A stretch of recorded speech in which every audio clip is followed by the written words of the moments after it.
ভাইরাসে আক্রান্তের খবর আসছে।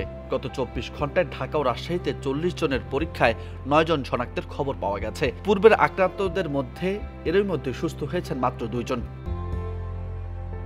স্বাস্থ্য অধিদপ্তরের তথ্যমতে ৩ জন ঢাকা মহানগরে ২৯ জনের করোনা টেস্ট করা হয়েছে। তন্মধ্যে ৫ জনের পজিটিভ পাওয়া গেছে। রাজশাহীতে ১১ জনের করোনা টেস্ট করা হয়েছে। তন্মধ্যে ৪ জনের পজিটিভ পাওয়া গেছে।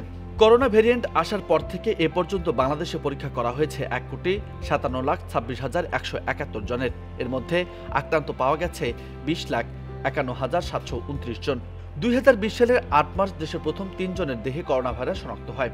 এর ১০ দিন পর ওই বছরের ১৮ মার্চ দেশে করোনা ভাইরাসে প্রথম একজনের মৃত্যু হয়।